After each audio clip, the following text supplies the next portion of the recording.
"Oh, there's our poor one," Patricia said, with that practiced smile of hers, the one that never quite reached her eyes, as I walked into the dining room of their Westchester estate that Tuesday evening in March. I was 32 years old, had been married to her son Michael for 5 years, and I had heard some variation of that phrase at every single monthly family dinner for longer than I cared to remember. But that night it hit differently, because I knew something they didn't, something that would change everything, though I wasn't ready to share it yet. I watched as she gestured toward my usual seat at the far end of their imported Italian marble table, the spot farthest from the head, where Michael's father Robert presided over these gatherings like some kind of corporate board meeting disguised as family time. The Hastings family had money, the kind of old money that came from 3 generations of successful real estate development in Manhattan, the kind that paid for Patricia's art collection and Robert's vintage car hobby and their daughter Vanessa's penthouse in Tribeca. They never let me forget that I came from something different. My parents were a public school teacher and an accountant in Ohio, good people who worked hard and sent me to a state university where I studied computer science, and somehow, in their eyes, that made me less than, someone to be tolerated, because their son loved me but never quite accepted as an equal. Michael squeezed my hand as we sat down, that apologetic gesture I'd come to recognize as his way of saying he knew his family was difficult, but couldn't quite bring himself to actually defend me, not in any way that mattered. What they didn't know, what I had carefully kept from these monthly dinners at their 7-bedroom colonial, was that the little job they always asked about with barely concealed condescension was actually a tech startup I'd co-founded 6 years ago, a company that was now in the final stages of an acquisition deal that would put $2.1 million in my bank account within weeks. But that night, like every other night for the past 5 years, I smiled politely and accepted their subtle cruelty, their jokes about my Target dresses and my practical car and my middle-class background, because I had learned that sometimes the sweetest victory comes not from defending yourself in the moment, but from letting people reveal exactly who they are before showing them exactly who you've been all along. Before I continue the story, please subscribe. I need to reach 1,000 subscribers so I can keep bringing you stories like this every day. It's just one click for you, but it means a lot to me. I remember the first time I walked into that house, back when Michael and I had only been dating for 8 months, and he was still nervous about introducing me to his family, still hoping they would see what he saw in me instead of just tallying up everything I lacked according to their particular metric of worth. It was a Sunday dinner in September, and the early autumn light was filtering through their floor-to-ceiling windows in that golden way that made everything look like it belonged in an architecture magazine, which their house probably had been featured in at some point, knowing Patricia's pride in her interior decorator's work. I had chosen my outfit carefully, a navy dress I'd bought specifically for the occasion from a department store that I thought struck the right balance between nice and appropriate, though I learned later that Patricia had immediately clocked it as off the rack and modestly priced, had probably identified the brand and done the mental math on what I could afford versus what Vanessa would have worn. Michael's sister had been there that night with her then-boyfriend, some analyst from Goldman Sachs, and she was wearing what I later learned was a Diane von Furstenberg wrap dress that cost more than my rent. Robert had shaken my hand with the firm grip of a man accustomed to evaluating people in the first 30 seconds, and I watched something shift in his eyes when Michael mentioned I'd gone to Ohio State, a state school, not exactly the Ivy League pedigree that hung on their family tree like ornaments. The questions had started immediately over the appetizers, Patricia's seemingly innocent inquiries about my family, my background, where I grew up, what my parents did, each answer I gave feeling like it confirmed something they had already suspected about my inadequacy for their son. When they asked about my work and I explained I was working at a tech startup, that I was part of the founding team building data visualization software, Robert had smiled indulgently and said, "Oh, one of those little tech things, how interesting. in a tone that made it clear he considered it a hobby rather than a career, nothing like the serious business of real estate development or Vanessa's position at her prestigious finance firm. Michael had reached for my hand under the table, squeezed it in what I later recognized as apology rather than support, and when his mother made a comment about my practical shoes and suggested I talk to Vanessa about where she shopped, he had just laughed awkwardly and changed the subject rather than telling her the comment was inappropriate. I left that dinner with a knot in my stomach, and Michael had said in the car on the way home, "That went well, they liked you." And when I pointed out his mother's comments about my clothing and his father's dismissal of my career, he had used the phrase that would become his standard response over the next 5 years. The phrase that would come to represent everything wrong with how he handled his family's treatment of me. "That's just how they are," he said, as if their casual cruelty was a weather pattern we simply had to endure rather than a choice they made with every dismissive word. And I had loved him enough then to believe that maybe he was right. Maybe I was being too sensitive. Maybe this was just how wealthy families operated, and I needed thicker skin to be part of this world he came from. The wedding planning began in January, 3 months after Michael proposed with his grandmother's ring on a weekend trip to the Berkshires, and I should have known from the moment. Patricia invited me to lunch at her country club to discuss details, that the next 6 months would be a masterclass in subtle humiliation disguised as generosity. She had ordered for both of us, without asking what I wanted, some kind of salad with pears and goat cheese that cost $28 according to the menu, and then launched into her vision for the wedding with the unspoken assumption that vision would become reality regardless of what I might have imagined for my own day. When I mentioned that my parents wanted to contribute and had saved $15,000 for this moment, Patricia's expression had shifted into something that looked like pity mixed with condescension, and she said, "Oh, how sweet. That's a lovely gesture. We can certainly find something meaningful for them to cover," in a tone that made it clear $15,000 was barely enough to pay for the flowers in her estimation.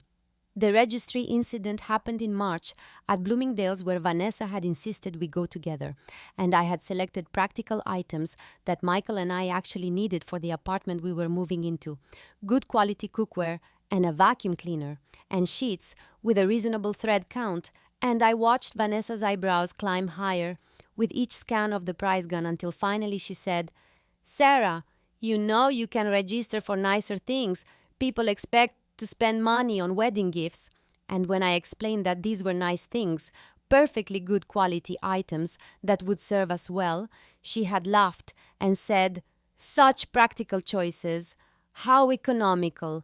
And that word economical landed like a stone, because we both knew she meant cheap, meant poor, meant not up to the standards of the family I was marrying into. Christmas, that first year of marriage, arrived with all the subtle cruelty wrapped in pretty paper and bows that the Hastings family gathered around their 12-foot tree that Patricia had professionally decorated in a theme she described as winter elegance. And I watched as Vanessa opened box after box of designer items, a Burberry scarf and Tory Burch boots and a Kate Spade handbag, while my pile consisted of a cookbook, a picture frame, and a gift card to Target with a note from Patricia saying she thought I'd appreciate being able to pick out practical items you need. Michael had squeezed my hand and whispered, "I'll make it up to you later," as if his family's clear message about my worth could be compensated for with a private gift, as if the public display of their judgment wasn't exactly the point. I had started throwing myself into work at the startup with an intensity that surprised even Mathieu. My co-founder Alex, staying late at our small office in a converted warehouse in Brooklyn, coding until my eyes burned and my back ached, building features for our data visualization platform that was slowly, steadily gaining clients in the enterprise software space.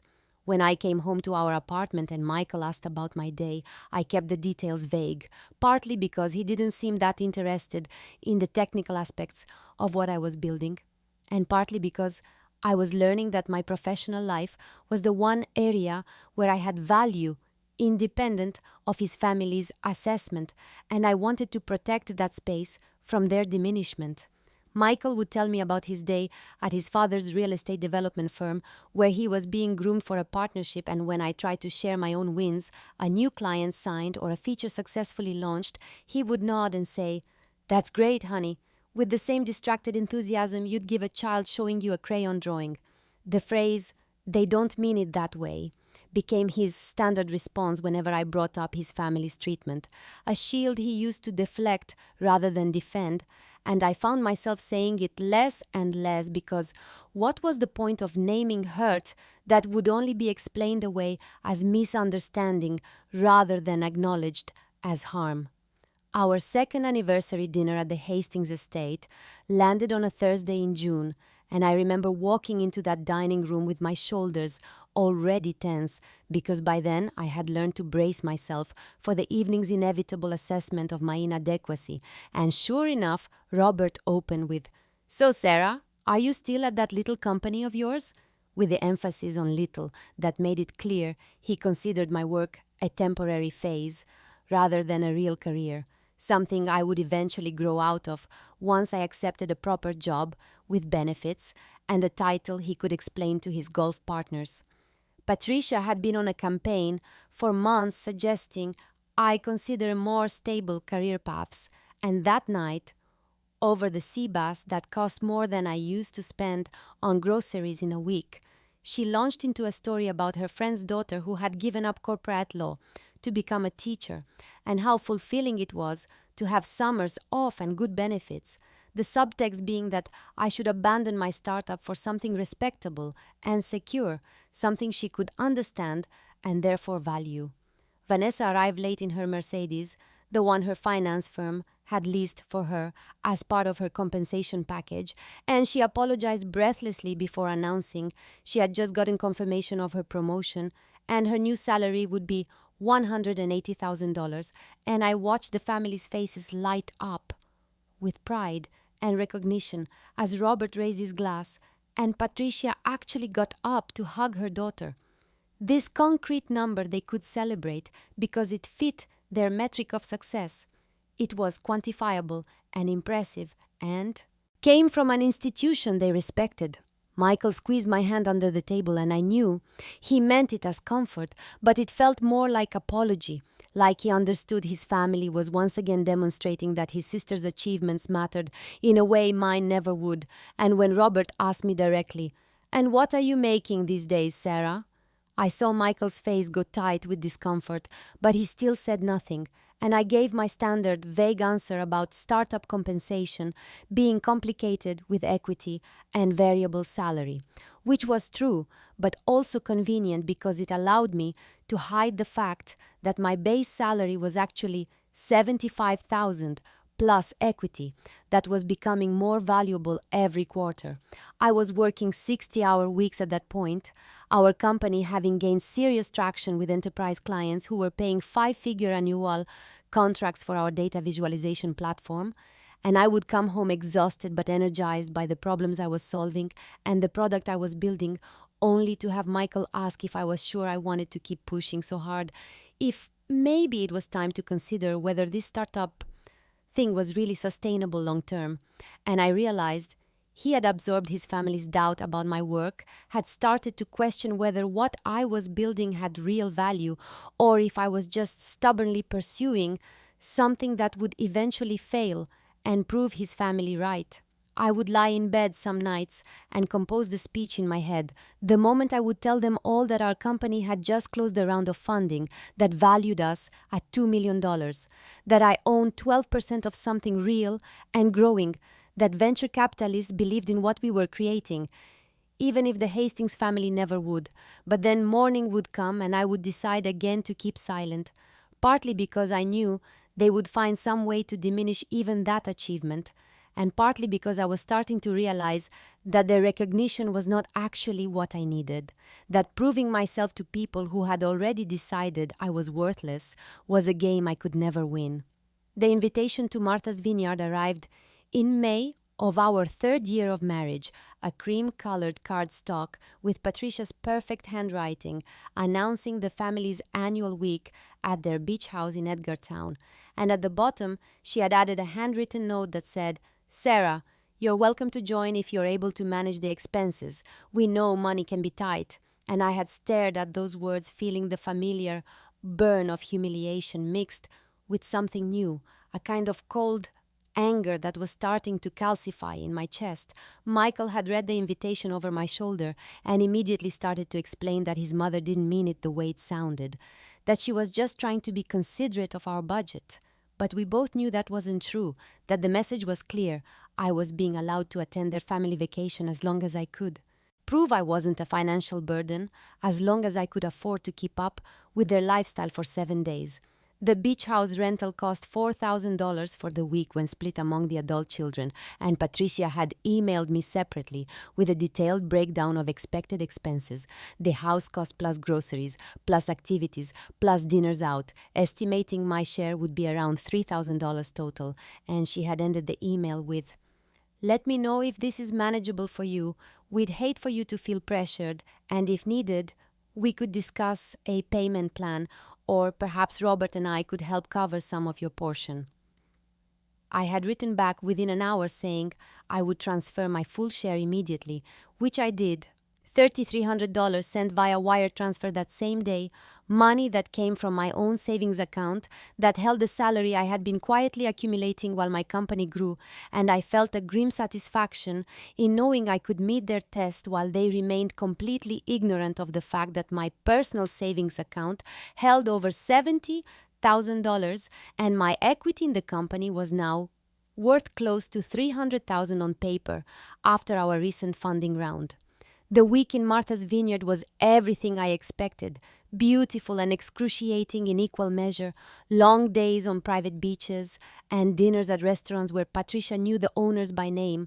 And every time a bill came, Robert would make a show of calculating shares, and Michael would quietly tell me he'd cover mine, and I would insist on paying my own portion, while his parents exchanged glances that said they assumed Michael was covering me anyway and was just being polite about it. The worst moment came on the third evening when we were all on the deck after dinner, the adults drinking wine while the sun set over the water, and Robert started talking about a development deal his firm was closing, and naturally that led to discussion of interest rates and market conditions, and I started to contribute an observation about commercial real estate trends I had been reading about for our company's market analysis, when Patricia literally put her hand on my arm and said, "Oh, Sarah, this is probably too technical. Why don't you help me clear the dessert plates?" And I watched Michael's face as he failed to object, as he let his mother dismiss me from the conversation, like I was a child who couldn't follow adult discussion, and I went inside and stood at the kitchen sink and made a decision that I would not tell these people when our company hit $500,000 in revenue the following month, would not share that milestone or any other, would not give them the opportunity to diminish what I was building.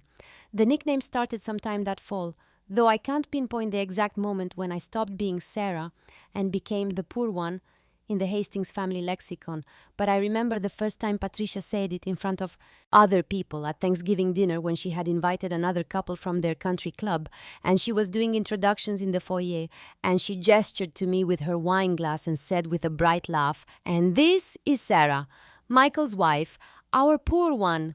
And the other couple had smiled politely, not knowing how to respond to what sounded like a joke, but felt like a classification, a permanent label that defined my place in the family hierarchy. Michael had been standing right next to me, and he had done that thing he always did, that uncomfortable half-laugh, an immediate pivot to asking if anyone wanted more wine, and I stood there with a smile frozen on my face, wondering if he understood what had just happened. If he grasped that his mother had just introduced me to strangers by announcing my perceived poverty as my defining characteristic, reducing me to a punchline before these people even knew my name. The nickname caught on quickly after that, used with such casualness that it almost seemed affectionate if you didn't listen to the tone underneath, and Patricia would say things like, "We can't go to that restaurant. It's too expensive for our poor one, or the poor one probably doesn't know about the Hamptons social season, always with that laugh that was supposed to signal she was joking, but never actually was. And Vanessa picked it up too, texting Michael, "Is the poor one coming to Mom's birthday?" As if I didn't have a name anymore, as if my identity had been fully absorbed into this role they had created for me. I was in the middle of the most exciting period of my professional life, working with our CFO, Alex, and our CEO to prepare for Series A funding meetings, practicing our pitch to venture capital firms who were interested in our data visualization platform that was now serving 40 enterprise clients and generating almost $1 million in annual revenue. And I would spend my days in conference rooms talking about market penetration and growth projections and competitive advantages with people who took me seriously as a technical leader and a business builder. And then I would go to Hastings family dinners where Patricia would literally call me the poor one to my face. Alex had become my closest confidant at work, the only person who knew how the family treated me, and she kept pushing me to tell them the truth, to let them know that I wasn't some charity case, but rather a successful tech executive whose equity stake was worth more than most people made in a decade. But I couldn't do it, and I wasn't entirely sure why, except that some part of me needed to know who would respect me without proof, who would treat me with dignity, even when they thought I had nothing. Michael and I fought about it one night after a particularly brutal family dinner where Robert had referred to me as the poor relation 3 separate times, and I asked Michael why he never corrected his family, why he let them reduce me to this nickname. And he said they didn't mean anything by it. They were just joking around. And I realized that he genuinely didn't understand the cruelty of it, that he had grown up in a world where calling someone poor was just an observation rather than an insult, where categorizing people by their financial status was as natural as commenting on the weather, and his blindness to it hurt almost more than the nickname itself. Christmas of year 4 arrived with the kind of bitter cold that made the Hastings estate look even more imposing, every window glowing warm against the December darkness, their circular driveway lined with luminarias that Patricia had hired someone to arrange, because of course she had, and Michael and I pulled up in our modest sedan next to Vanessa's new BMW that probably cost more than I made in a year at least, as far as they knew. And I was carrying the gifts we had carefully selected, nothing too expensive because that would seem like we were trying too hard, nothing too cheap because that would confirm everything they already believed about me. The gift exchange happened after dinner in the formal living room with its massive tree that had been professionally decorated in Patricia's signature color scheme of cream and gold, and I watched as Vanessa opened her gifts from Robert and Patricia, a Cartier watch that must have cost $15,000 at least, a leather handbag with a designer logo I recognized from the boutiques we walked past but never entered, and then Patricia handed me my gift with that smile she used, the one that was supposed to look warm but never reached her eyes. And I unwrapped the package to find a cookbook titled Entertaining on a Budget and a set of kitchen towels from Home Goods. And the contrast was so stark, so deliberately cruel, that I actually felt my hands shake as I thanked her and said it was very thoughtful. Robert made his annual toast before dessert, standing at the head of the table with his scotch raised, talking about family and success and how proud he was of the accomplishments of this past year, and he went through them one by one. Michael's promotion to senior associate at the firm, Vanessa's role managing a $40 million portfolio, even their youngest son David's acceptance to Wharton's MBA program. And then his eyes skipped right over me as he raised his glass and said, "To the successful members of our family," and everyone drank except me, because I was sitting there thinking about the fact that I was now the chief technology officer of a company with 32 employees, that I had just led the technical due diligence for a Series A funding round that valued our company at $5 million, that my equity stake was worth $1.2 million on paper, and these people were toasting success while deliberately excluding me from the category of successful humans.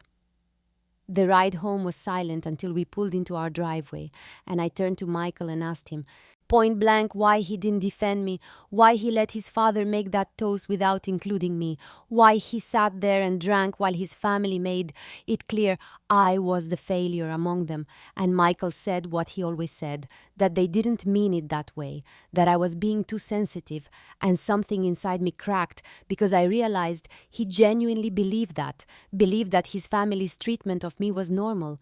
And I said, your family spent $15,000 on your sister's watch and gave me kitchen towels, Michael. Your father made a toast to successful family members and looked right through me. At what point does it stop being sensitivity and start being reality? And he didn't have an answer, just sat there in the driver's seat looking uncomfortable until I got out of the car and went inside. And I stood in our kitchen holding that ridiculous budget cookbook, thinking about the term sheet I had logged in my desk at work, the one that said my company was worth millions, and I was a key part of that value. And I made a decision that night that I was done protecting these people from the truth of who I actually was. January brought the kind of cold clarity that makes everything feel sharper, more real, and I was sitting in a glass-walled conference room on the 32nd floor of a downtown office building, looking out at the frozen harbor while 3 partners from a major tech conglomerate went through their acquisition proposal slide by slide, and the numbers they were showing made my hands go numb, even though the room was perfectly climate-controlled.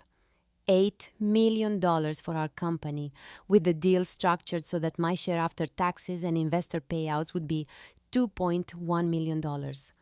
And I had to keep my face professional and engaged while my brain kept circling around that number like it was something I could hold if I just thought about it hard enough. The acquisition talks had started quietly in early January when their corporate development team reached out through our Series A investors, and we had been in confidential negotiations for 3 weeks now, signing NDAs and sharing sensitive financial data and having conversations about integration timelines and retention packages, and the whole thing felt surreal in a way I couldn't quite process because I was living in 2 completely different realities. One where I was a senior executive negotiating a multi-million-dollar deal, and another where I was still the poor one at Hastings family dinners. We had a family dinner scheduled for that Thursday. The same week, I had agreed to do an interview with Forbes for a feature they were running on successful tech exits by founders under 35, and I sat at Patricia's perfectly set table while she served her usual elaborate meal and made her usual comments, this time about how I really needed to network better if I wanted to advance my career. How she had a friend whose daughter had gotten a wonderful position at a consulting firm through the right connections. How it was never too late to start building professional relationships that mattered. And I nodded politely while thinking about the term sheet in my bag that valued my professional relationships at $8 million. Vanessa was there with her usual humble brags, talking about her recent promotion to vice president at her firm, the new accounts she was managing, the corner office she was getting with views of the common, and Patricia kept saying how proud she was, how Vanessa was really making something of herself, and Robert raised his glass to toast his daughter's success, while I cut my chicken and calculated that my acquisition payout would be nearly 10 times Vanessa's annual salary, and the secret felt like something physical inside my chest, growing heavier and more solid with every condescending comment they made. The Forbes interview was scheduled for Monday. The journalist had already done preliminary research and wanted to talk about the company's founding story, my technical innovations, the acquisition process, and I had agreed to it partly because it was good for my professional reputation, but mostly because some part of me wanted there to be a record, a public accounting of what I had actually accomplished while this family was calling me their charity case, and I knew the article would publish in 3 weeks, and I made the conscious decision not to warn any of them, not to give them advance notice, to let them discover it the same way they had discovered everything else about me, by accident, and too late to pretend they had known all along.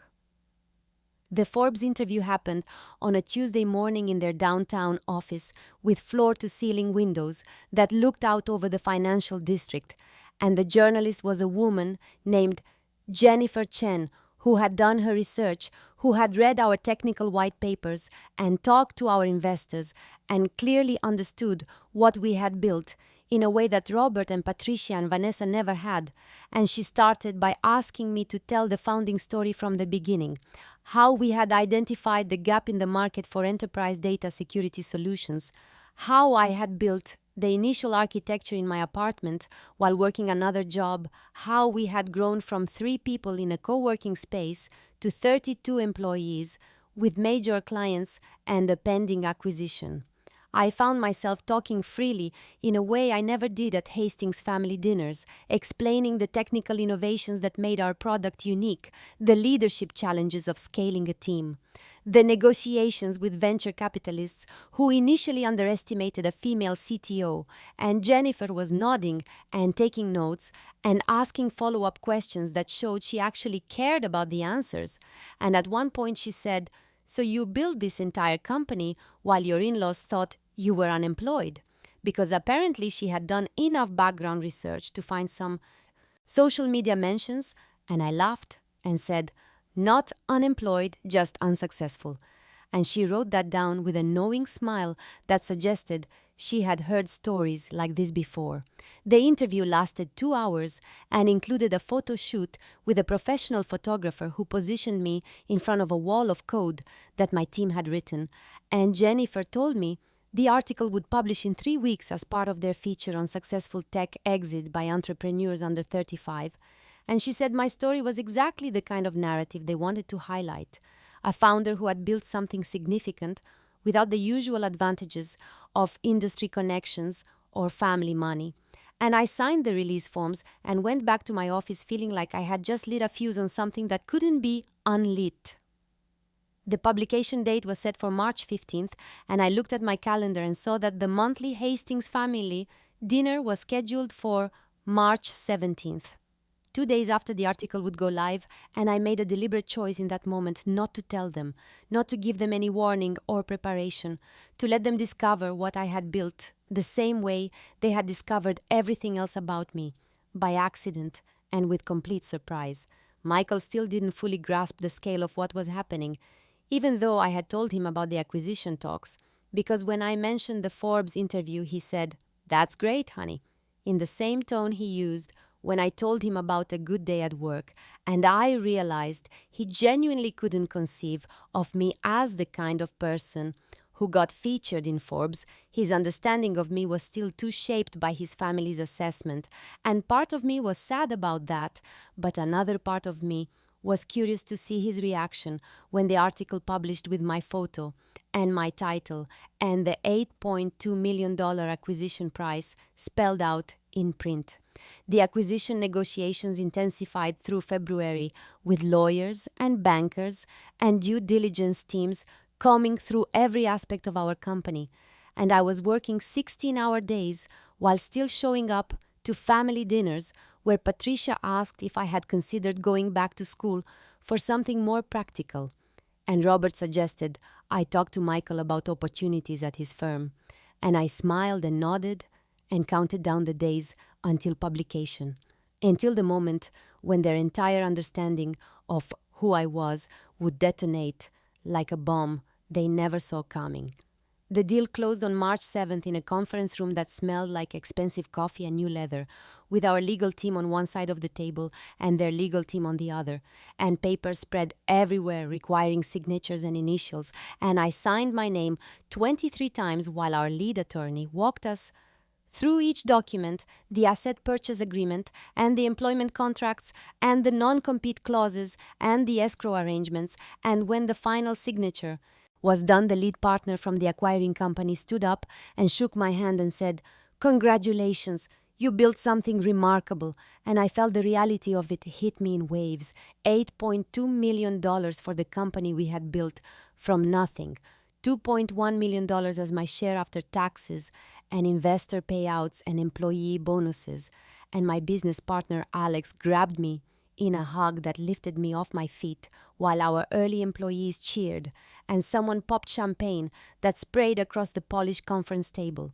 We went out for lunch at an absurdly expensive steakhouse where Alex ordered a bottle of wine that cost more than my first month's salary had been 5 years ago, and we toasted to the company and to the team and to the insane journey we had been on together, and Alex said, "You know, the best part is watching you tell your asshole in-laws," because I had told her everything over the years, every condescending comment and dismissive joke and casual cruelty, and she had been encouraging me to speak up or cut them off for years.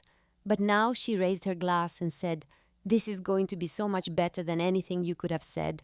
And I laughed and felt something like anticipation mixed with dread, because I knew I still had to go home and tell Michael the full truth about what had just happened. I drove home in the March afternoon with the signed documents in my bag and my phone buzzing with congratulations messages from investors and employees and industry contacts. And when I walked into our apartment, Michael was home early, sitting on the couch with his laptop, and I said, "The deal closed." And he looked up and smiled and said, "That's great, honey.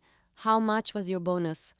And I realized he still thought of it as a job, not a company I had co-founded and built. And I sat down next to him and said, "It wasn't a bonus, it was an acquisition, and my share is $2.1 million. And I watched his face go through confusion and then shock and then something like disbelief. And he said, $2 million? Your share?" And I nodded, and he said, "Why didn't you tell me it was this big?" And I felt 5 years of accumulated hurt rise up in my throat, and I said quietly, "You never really asked, Michael. You heard what your family said about my little job and my lack of ambition, and you just believed them. You never asked what I was actually building or what it was worth." And he stared at me like he was seeing me for the first time, and I told him about the Forbes article that would publish in 8 days, about the interview and the photo shoot and the feature on successful tech exits. And I told him I hadn't warned his family, that I was going to let them discover it the same way they had discovered everything else about me, by accident and too late. The dinner on March 12th fell 3 days before the Forbes article would publish online, and I sat in our car outside the Hastings estate with my hands folded in my lap, feeling something like the calm before a storm, knowing that this was the last time I would walk into this house as the person they thought I was, the underachieving daughter-in-law who had never quite measured up. And Michael reached over and squeezed my hand and said, "We don't have to go if you don't want to." But I shook my head because I needed to see this through. I needed to sit through one more dinner with their casual cruelty, knowing what was coming in 72 hours. Patricia greeted us at the door, wearing pearls and a cashmere sweater that probably cost more than most people's monthly rent. And she kissed Michael's cheek and gave me the usual once-over that somehow managed to catalogue and dismiss everything about my appearance in a single glance. And she said, "Sarah, still wearing that same blazer I see. You really should let me take you shopping sometime." And I smiled and said, "That's kind of you, Patricia," while thinking about the $2.1 million sitting in my bank account and how I could buy 100 of her cashmere sweaters without checking the price tag.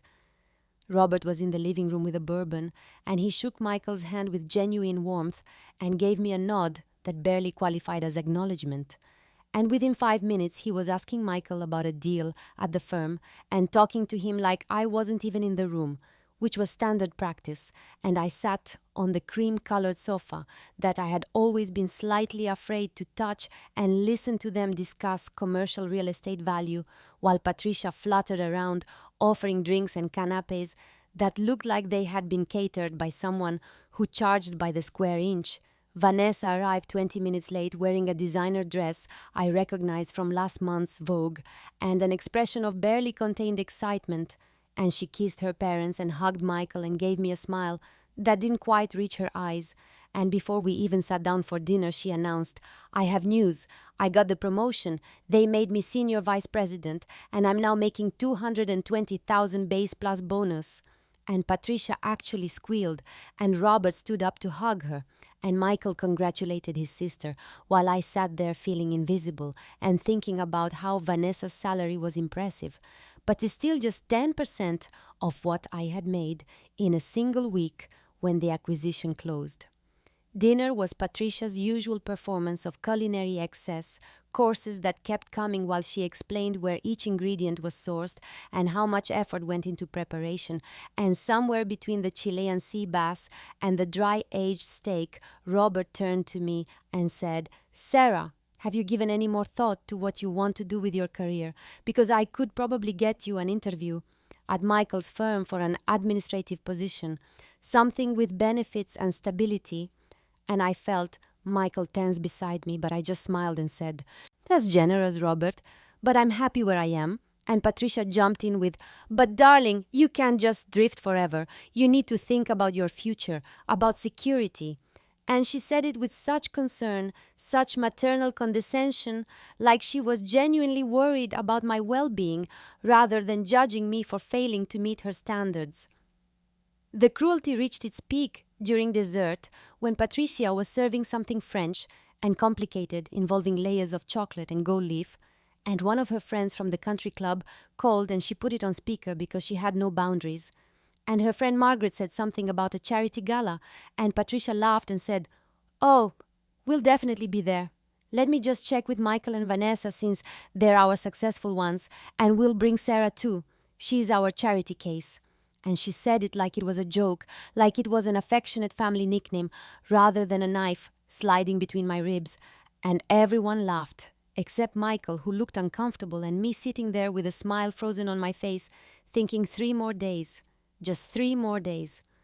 I made it through coffee and after-dinner drinks, while Robert told stories about his real estate deals, and Vanessa talked about her new office with the corner view, and Patricia planned their summer in the Hamptons. And not once did anyone ask me a single substantive question about my work or my life or anything that mattered to me, and I realized that this was actually the perfect final dinner. This crystallized everything I had endured for 5 years, every dismissal and every condescension and every moment of being treated like I was less than them. And when we finally said goodbye and walked back to the car, I felt something like relief mixed with anticipation, and Michael said, "I'm sorry. They were especially bad tonight." And I said, "It's okay. It really is." And I meant it, because in 72 hours, everything would change, and they would have to confront exactly who they had been dismissing for half a decade. And I drove home thinking about the Forbes article waiting to publish like a bomb with a timer ticking down. And I felt calm and certain and ready for whatever came next. The Forbes article went live at 6 in the morning on March 15th, and I woke up to my phone already buzzing with text messages from industry contacts and former colleagues, congratulations pouring in before I had even gotten out of bed. And I lay there for a moment just looking at the notifications pile up. 15 messages, then 20, then 30, and I opened the Forbes website and saw my own face looking back at me from the featured article, a professional photo they had taken 3 weeks ago where I was wearing my navy blazer and actually smiling, confident and competent. And the headline read, "How this founder built an 8-mile exit in 5 years," with a subheading that said, "Sarah Chen on leading through rapid growth, building technical excellence, and knowing your worth." I read through the article while Michael slept beside me, and it was strange to see my own story laid out in print. The journalist had captured everything from our scrappy first office in a co-working space to the Series A funding round to the final acquisition, and she had quoted me extensively about technical leadership and company culture and the challenges of scaling infrastructure, and there in the 3rd paragraph was the detail I knew would matter most to the Hastings family. Chen's share of the acquisition totaled $2.1 million, a remarkable outcome for a first-time founder who bootstrapped the initial product while working nights and weekends. The article included details about my role as CTO, about the 30-person engineering team I had built and led, about the innovative infrastructure solutions we had developed that made us attractive to acquirers, And there were quotes from our investors about my technical vision and from our CEO about my leadership. And the journalist had even included a sidebar about successful women in tech exits with my photo, alongside founders whose names I recognized from TechCrunch and Wired. Michael woke up around 7, and I showed him the article, and he read it on my phone while I watched his face, and he kept scrolling and scrolling like he could not quite believe everything he was seeing. And when he finished, he looked at me and said, "This is incredible, Sarah. They really captured what you built." And I felt a warm rush of pride mixed with something like vindication, because my own husband was finally seeing the full picture of what I had accomplished. I got ready for work while more messages came in. Congratulations from Alex and other team members, notes from investors, even a message from our acquisition partner saying the article was generating good buzz, and I put on the same navy blazer from the photo and drove to our office, thinking about how somewhere in Greenwich Patricia was probably having her morning coffee and reading her usual news feeds. And I wondered how long it would take for someone in her circle to see the article and send it to her. Because that was how these things worked in her world. Information traveling through networks of country club friends and charity board members and people who read Forbes over breakfast. I went through my morning at work, meetings about transition planning and knowledge transfer to the acquiring company, and my phone kept buzzing with congratulations and interview requests and messages from people I had not heard from in years. And I checked the Forbes website periodically and watched the article climb their trending list, and by noon, it had been shared 3,000 times on social media, and I knew there was no way the Hastings family had not seen it by now.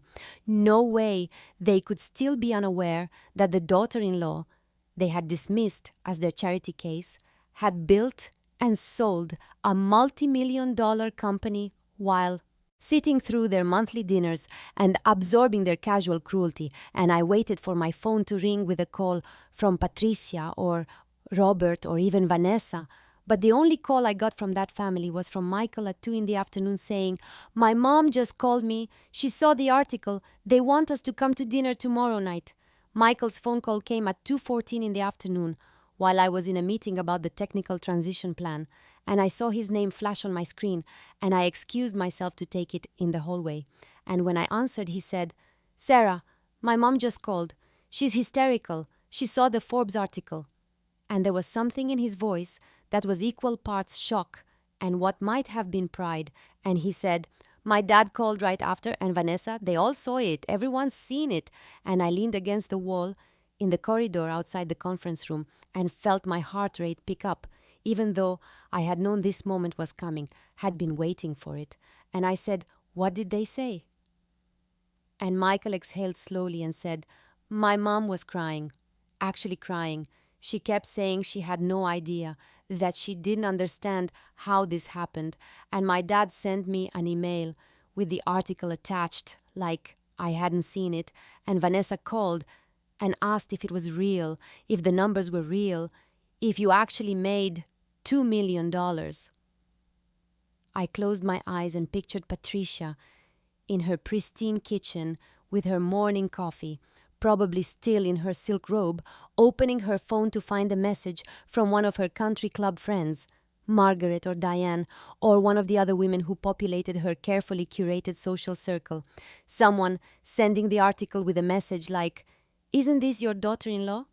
And Patricia clicking the link and seeing my face and that headline and reading about the acquisition and the infrastructure innovation and the $2.1 million payout. And I imagined her hands shaking as she scrolled through the article, seeing detail after detail about a success she had never imagined I was capable of achieving. And I wondered if she felt shame or just shock or some complicated mixture of both. Michael said, "They want us to come to dinner tomorrow night," my mom asked specifically. "She said it's important that we come." And I felt something like satisfaction mixed with dread, because I had known there would be a reckoning, but part of me had hoped to avoid it a little longer, to let the reality of what they had done sink in, without having to face them directly. And I said, "Did she say anything else?" And Michael was quiet for a moment. And then he said, "She asked why you never told them, why you let them think you were struggling. And my dad said, we need to talk about this as a family.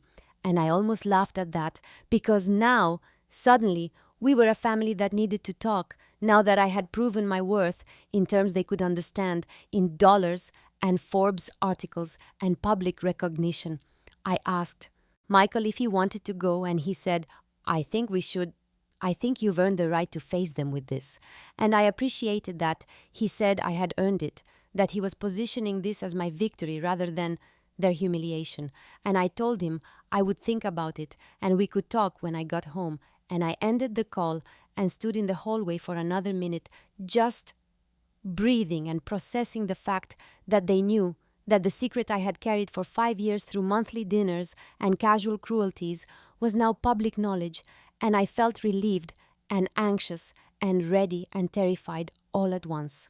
I went back to my meeting and tried to focus on technical documentation and knowledge transfer protocols, but my phone kept buzzing in my bag with messages and notifications, and at 4 o'clock I finally checked and saw that I had received nothing directly from Patricia or Robert or Vanessa, not a single text or call or email, just Michael's report of their reactions, and I realized they could not bring themselves to contact me directly.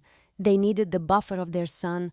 They needed tomorrow's dinner as a formal setting where they could control the narrative and manage their response, and I understood that this avoidance was itself a kind of admission, a recognition that they had been so fundamentally wrong about me that they did not even know how to begin the conversation. We drove to Greenwich at 6:30 on the evening of March 16th, and I spent the entire 40-minute drive trying to prepare myself for whatever was about to happen, and Michael kept glancing over at me from the driver's seat and asking if I was okay, and I told him I was fine, even though my stomach was tight with nerves and anticipation and something that felt like the moment before jumping into cold water when you know it is coming, but you still have to force yourself to do it. The Hastings estate looked the same as it always did when we pulled through the iron gates, the perfectly manicured lawn and the colonial revival mansion with its white columns and black shutters, but everything felt different as we walked up to the front door, and I realized that for the first time in 5 years I was not approaching this house as the poor relation, as the charity case they tolerated because their son loved me, and that shift in my own internal understanding changed how I held my body as I climbed those familiar stone steps. Patricia opened the door before we could knock, and she looked like she had aged 5 years in the 36 hours since the Forbes article published. Her eyes were red-rimmed and her makeup was not quite as flawless as usual, and she said, "Sarah, Michael, thank you for coming," in a voice that was so stripped of its usual confidence that I almost felt sorry for her. And when she stepped forward like she might hug me, I stayed where I was and just nodded and said, "Patricia," and I watched her register that small rejection and step back. The house was quiet in a way it never usually was. No music playing in the background, no sounds of dinner preparation from the kitchen, just an uncomfortable silence that felt heavy and expectant, and Patricia led us to the formal dining room, where Robert and Vanessa were already sitting at the table looking like they were attending a funeral rather than a family dinner, and Robert stood when we entered and extended his hand to me, actually shook my hand like I was a business associate rather than his daughter-in-law, and he said, "Sarah, good to see you." And I shook his hand and looked him directly in the eyes and said, "Robert." And I saw him flinch slightly at my tone. Vanessa stayed seated and gave me a tight smile and said, "Hi, Sarah." And there was none of her usual superiority in her voice, just a kind of stunned discomfort. And I said, "Vanessa," and took my seat at the table in the chair I had occupied for 5 years of monthly dinners. And it struck me how different this room felt now, how the antique chandelier and the formal place settings and the oil paintings of Hastings' ancestors on the walls had always been meant to remind me that I did not belong to this world of old money and inherited wealth. But now I sat there, knowing that I had built something they never could have built, that I had earned my success rather than inheriting it, and that changed everything about how I occupied space in this room.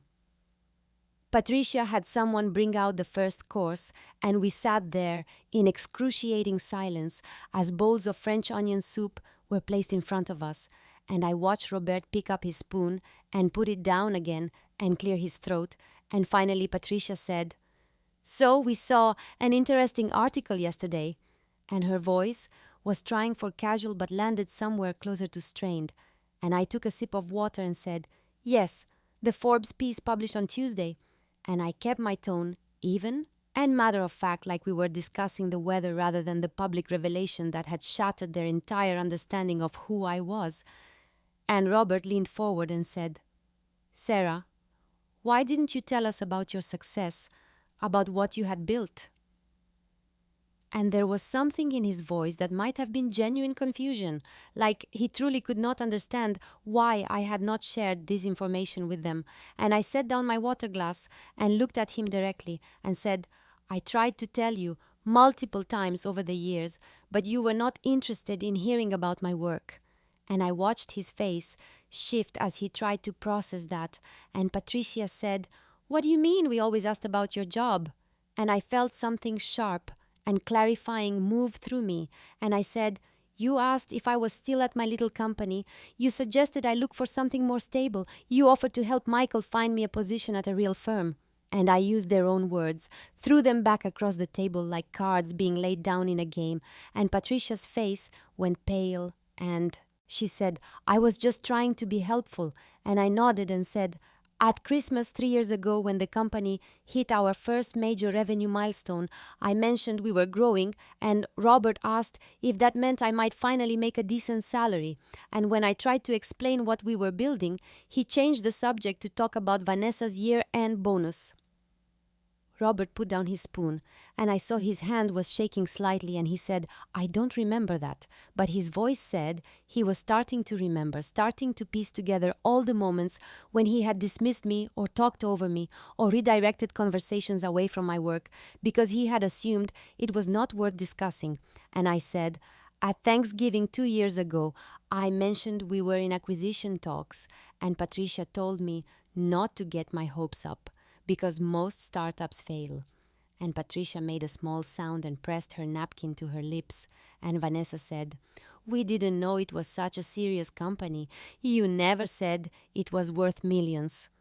And I turned to look at her and said, "I was the CTO leading a team of 30 engineers. What did you think that meant?" And Vanessa did not have an answer for that. And Michael reached over and put his hand on my arm and said, "My family made assumptions about Sarah's career because they could not see past their own definitions of success. They dismissed her repeatedly, and she stopped trying to make them understand." And I felt grateful for his words, even though they had come 5 years too late. And Robert said, "We were terribly wrong about you. We judged you based on where you went to school and where you came from, rather than on your actual accomplishments." And it was the closest thing to an apology I had heard from him, but it still felt incomplete, still felt like he was describing a mistake in judgment rather than a pattern of cruelty. And I said, "You called me the poor one at every family gathering for 3 years. You introduced me to your friends as your charity case. You made me feel worthless in this house for half a decade." And my voice did not shake, even though I was saying things I had never said out loud before. And Patricia started crying and said, "Oh God, Sarah, I am so sorry." Patricia's tears seemed genuine, but they also felt like they were 5 years too late, and I watched her cry into her napkin while Robert sat there looking like someone had just explained to him that he had been cruel without realizing it. And Vanessa was the one who broke the silence by saying, "We didn't know it was such a big deal. You acted like it was just a regular job." And I turned to look at her, and I felt something cold and clear settle in my chest. And I said, "You never asked, Vanessa, you assumed." And she opened her mouth and closed it again, and I continued, "You assumed that because I went to a state school instead of Yale, I must not be as smart as you. You assumed that because my parents were not wealthy, I must not have ambition. You Assumed that because I did not work in finance or real estate, I must not be successful, and you never once questioned those assumptions."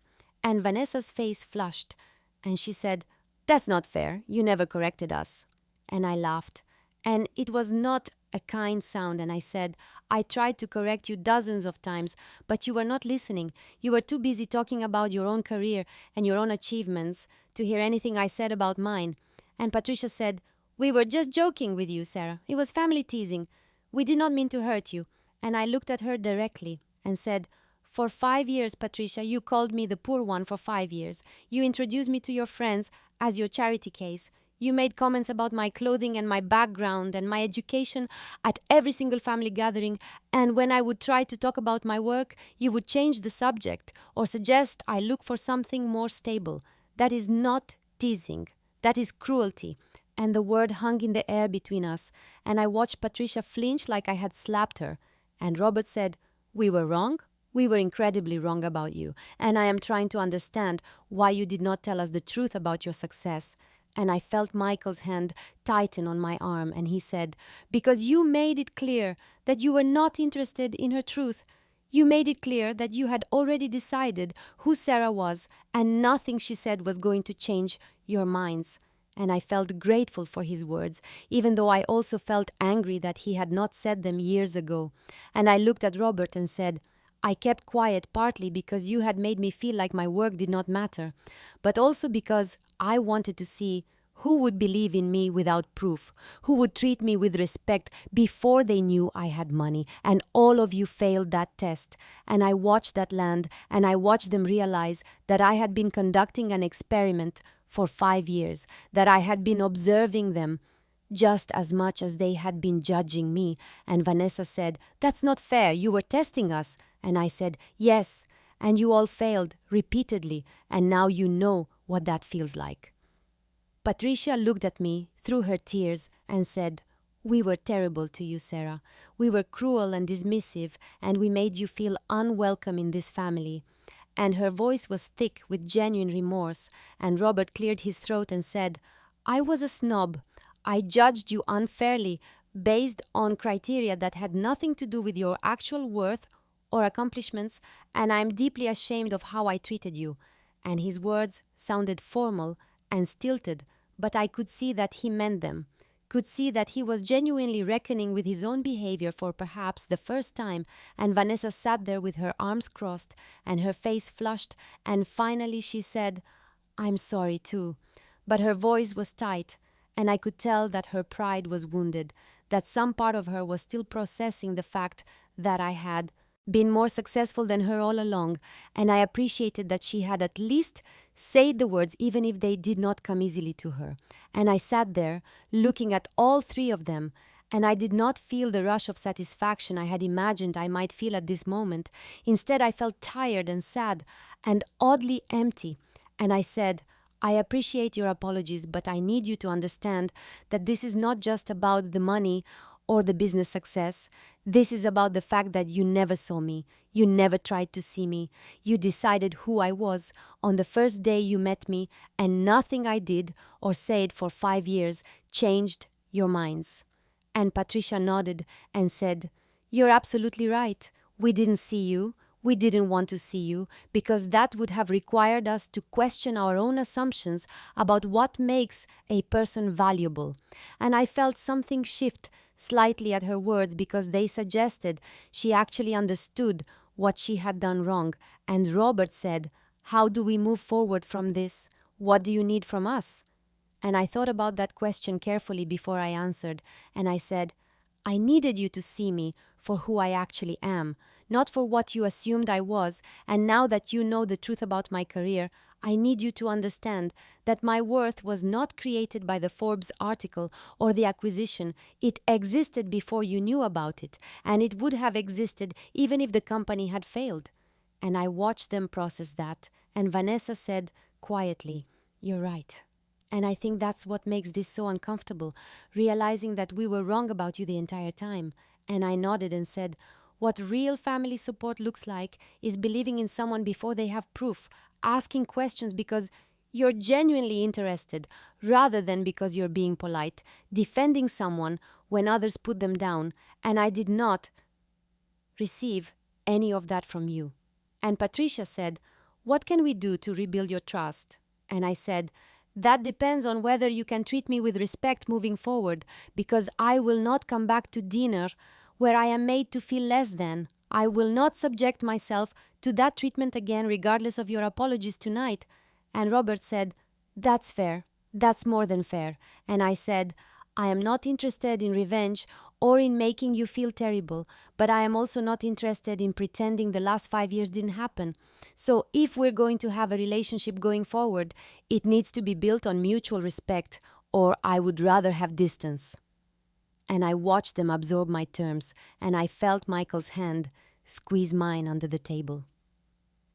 We drove home in silence, and it was not the comfortable silence we had shared in the earlier years of our marriage. It was the heavy silence of two people who both knew we needed to have a difficult conversation, and neither of us wanted to be the first to begin it. And when we got inside our apartment, Michael turned to me and said, "We need to talk about this." And I nodded, and we sat down on the couch in our living room, and I looked at him and felt 5 years of accumulated pain rising in my chest. And I said, "You let them diminish me, Michael. For 5 years, you let your family treat me like I was less than them, and you did nothing to stop it." And I watched his face crumple, and he said, "I know, God. Sarah, I know. And I have been sitting with that realization all through dinner tonight." And his voice was thick with genuine remorse. But I was not ready to let him off the hook yet. And I said, "Every single month we went to those dinners, and every single month they made comments about my background and my education and my career, and you would just sit there, or you would give me that uncomfortable laugh, or you would change the subject, but you never once told them to stop." And Michael ran his hands through his hair and said, "You're right. You are absolutely right. And I don't have a good excuse for it, except to say that I absorbed my family's value system without ever questioning it. I grew up believing that money and status and certain schools and certain careers were what made a person valuable. And even though I loved you, and I knew on some level that their treatment was wrong, I didn't challenge it, because challenging it would have meant examining my own beliefs." And I felt tears starting in my eyes, and I said, "I needed you to defend me, Michael. I needed you to see me and to stand up for me, and instead you let me sit there month after month feeling like I was not good enough for your family." And he moved closer to me on the couch and said, "I failed you. I failed you in a fundamental way, and I am so sorry." And I could see that he meant it, but sorry was not enough. And I said, "I need to know that if we stay married, you will actually choose me, truly choose me, even if it means going against your family's wishes or opinions." And Michael took my hands in his and said, "I choose you, Sarah. I should have been choosing you all along, but I was weak, and I let my family's judgment cloud my own. But tonight, when I watched my mother call you the poor one, and when I heard my father dismiss your work, and when I realized how deeply they had hurt you, something broke open in me, and I saw clearly for the first time how much damage I had allowed to happen. And I looked at him, searching his face for signs that he truly understood. And I said, "What does choosing me actually look like, Michael? Because I need specific actions, not just words." And he was quiet for a moment, and then he said, "It means that if they make a dismissive comment about you, I shut it down immediately. It means that I stop minimizing your feelings when you tell me something they said hurt you. It means that I make it clear to them that disrespecting you means damaging their relationship with me. And it means that I actively work to examine my own biases about money and class and success, because I realize now that I inherited a toxic value system from them." And I felt something loosen slightly in my chest, because those were concrete commitments.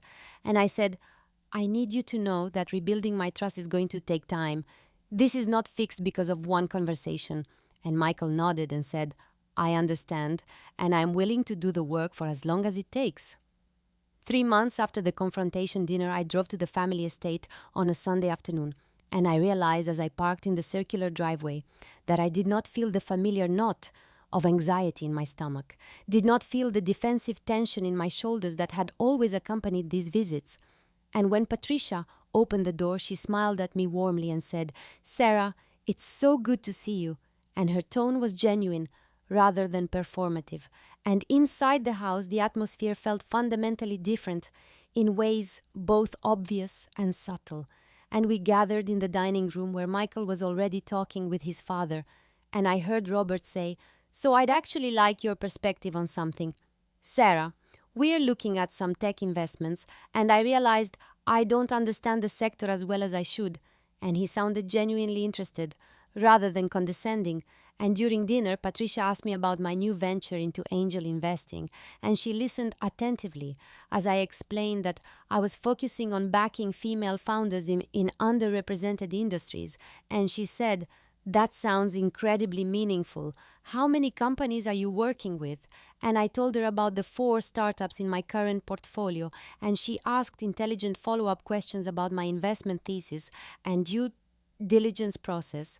And Vanessa was quieter than usual, but when she did speak to me, her tone was respectful, if still somewhat strained, and she mentioned that she had read an article I wrote for TechCrunch about scaling engineering teams, and she said, "You made some really good points about culture." And I could tell the compliment did not come easily to her, but I appreciated that she was making the effort, and Michael caught my eye across the table and smiled. And I felt a warmth between us that had been missing for too long. And after dinner, when Robert asked if I wanted to see his new home office setup, Michael did not try to redirect the conversation or make excuses to leave early. Instead, he followed us upstairs, looking proud, as his father showed me the standing desk and monitor array, and asked my opinion on various tech specifications. And later in the evening, when some of Patricia's friends stopped by for coffee, I noticed that she introduced me by saying, "This is our daughter-in-law, Sarah. She's a technology entrepreneur and investor." And there was pride in her voice, rather than the subtle disdain that used to color every introduction. And one of her friends said, "Oh, I read about you in Forbes. What an impressive accomplishment." And Patricia nodded enthusiastically and said, "We are so proud of her."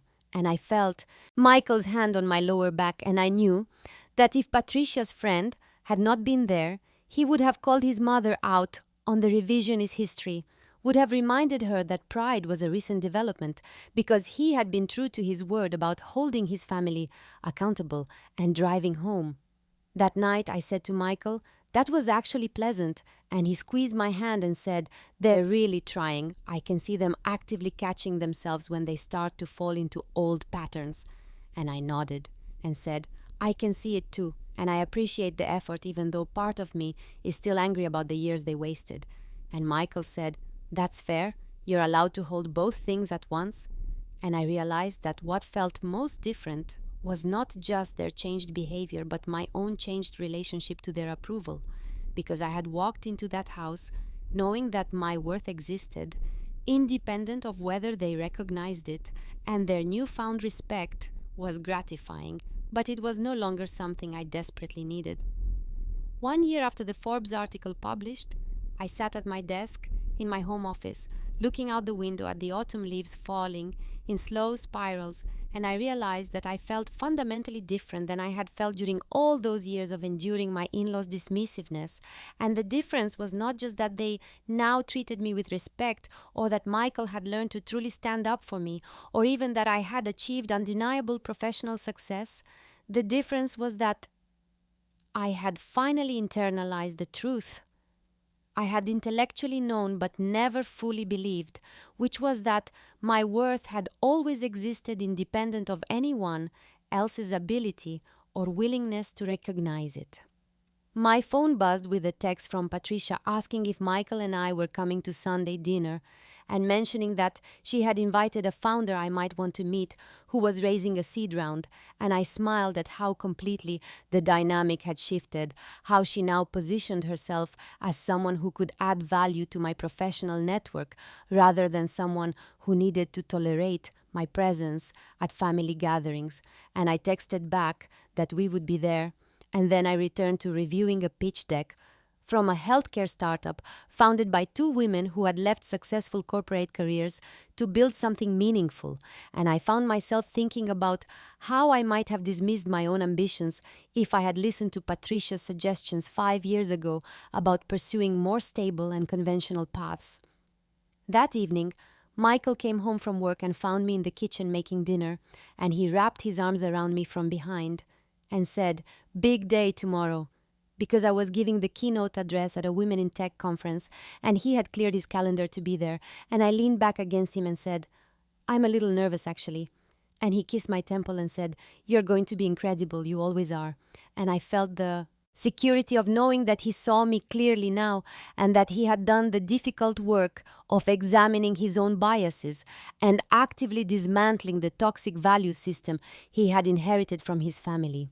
The next Sunday, we drove to the estate, and I noticed that I no longer catalogued the expensive cars in the driveway, or braced myself for subtle insults, or prepared defensive responses to anticipated criticisms. Instead, I walked in feeling secure in exactly who I was and what I had accomplished. And during dinner, Robert mentioned that he had been reading about the growing importance of artificial intelligence in business operations, and he asked my perspective on which applications were genuinely transformative versus which were just hype. And we had a substantive conversation about machine learning and automation, and I watched Vanessa listening attentively, even though her own finance career had nothing to do with technology.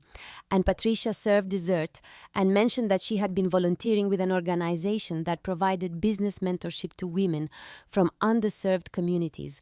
And she said, "I keep thinking about what you said about access and opportunity, Sarah, about how talent is universal, but resources aren't." And I recognized my own words from the conference keynote being reflected back to me.